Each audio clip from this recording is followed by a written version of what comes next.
আমু কি খামো বোঝেন হ্যাঁ তো আবার একদিন একটা নাস্তা লাগে, একদিন লাগে পরোটা, একদিন লাগে রুটি, আর একদিন লাগে নুডলস। তাই আজকে কিন্তু নুডলস এর সিরিয়াল আছে, এখানে নুডলসটা রাঁধতে লাইছি।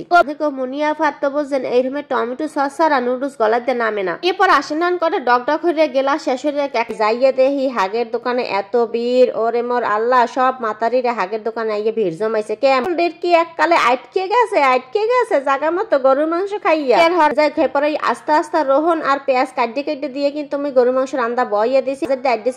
বোঝেন খিদে লাগবে না কি হবে, মনে মোর পেটের মধ্যে কামড়ায় তুই মোরে ধরিস না। এখন ছিলেনের সময়ও নাই বোঝেন, এত খিদে লাগছে। যাই হোক এই আনারসটা কিন্তু আপনাকে ভাই গতকাল আনছিলে বোঝেন। তাই মোর দ্বারা তো মনে হয় কি এই আনারস যদি আজকে কুটি না করতাম বোঝেন, তাই কাল ঘরে মোরে খাওয়া লাগবে না। অলরেডি অর্ধেকের বেশি পচে গেছে, এরপর বাচ্চা গেছে যেটু পারছে সেটু খাইছি। গরিব মানুষ তো বোঝেন হালাইয়া দিতে পারি না। তো এই যে কলমিয়া গুলো একটু ভালো করে বাইসে লই। এখনকার কলমিয়াকে বোঝেন পোকসোকে থাকে না। কে কইতে পারেন সার ওষুধ দেন না, সার ওষুধে পোকসোকে আগেই মরে যায়। মাংস কষাইতে ওই যে আস্তে পেঁয়াজ আর রোহন গুলো দিলাম, হ্যাঁ কিন্তু সব গলি গেছে বোঝেন। একালে কষাইতে মশলা দিলে মাংসের অরিজিনাল যে কালার মানে খয়েরি কালার, হ্যাঁ কিন্তু আইয়ে গেছে। এখন পানি দিয়ে একটু হেদ ধরে লমো।